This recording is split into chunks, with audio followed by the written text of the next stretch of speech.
Sveiki visi! Dabar visas pasaulis užgniaužęs kvapą stebėjo Artemis misiją. Žmonės vėl skrenda į Mėnulį. Ir žinote ką, kaip NT brokeris aš tiesiog negalėjau tai nepažiūrėti iš savo profesinės varpinės. Juk kiekvieną dieną iš klientų girdžiu tą pačią frazę.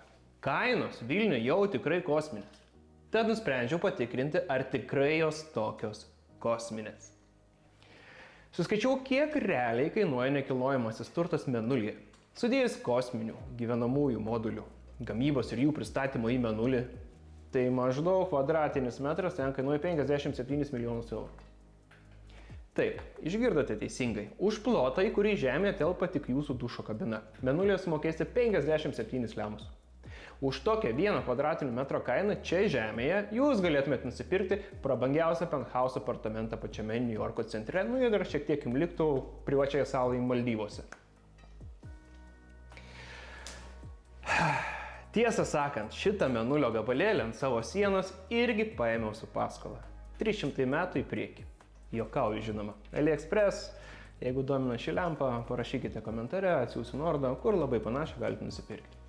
Bet grįžkime į Žemę, o tiksliau į Vilnių. Mes Lietuvoje labai mėgstame lygiuotis į vakarų Europą, vis skaičiuojame, kokį BVP procentą jau pasiekėme. Kaip auga mūsų atlyginimai, tačiau noriu užduoti atvirą klausimą. Ar mes tikrai esame pasiruošę mokėti už nekilnojamą turtą tiek, kiek moka vakarų europiečiai? Surinkau naujausius duomenis, kiek vidutiniškai kainuoja kvadratinis metras centrinėje Europos sostinių dalyje. Pažiūrėkime. Vidutinė kaina už kvadratinį metrą Londone nuo 13 iki 15 tūkstančių eurų. Paryžiuje nuo 11 iki 13, Münchenas, Berlynas nuo 8 iki 11, Madridas nuo 6 iki 8, Vilnius nuo 5 iki 8, Varšuva nuo 5 iki 6, Rygoje nuo 2,5 iki 4 tūkstančių eurų per kvadratinį metrą. Kaip matote, iš skaičių Vilnius jau seniai nebe provincija. Mūsų centrinės dalies kainos drąsiai vejasi pietų Europos ar net kai kurių vakarų Europos didmiesčių lygį.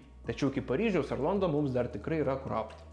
Taigi, kai kitą kartą pasirodys, kad NT kainos Vilniuje yra iš kosmoso, prisiminkite, tikras kosmosas kainuoja 57 milijonus už kvadratinį metrą. O už Vilnių, su visa jo žaluma, atsinaujinančia infrastruktūra, vakarietiškų gyvenimo lygių, mes vis dar mokame gana adekvačią Europos sostinės kainą. Ką manote jūs? Ar Vilniaus kainos jau pasiekė lubas, ar mes turime kur kilti? Rašykite savo nuomonę komentare. Na, jeigu ieškote naujų namų, nesvarbu, žemėje ar bent jau arčiau centro, susisiekite. Padėsiu rasti geriausią variantą, kol kainos tikrai nepasiekė Mėnulio lygio.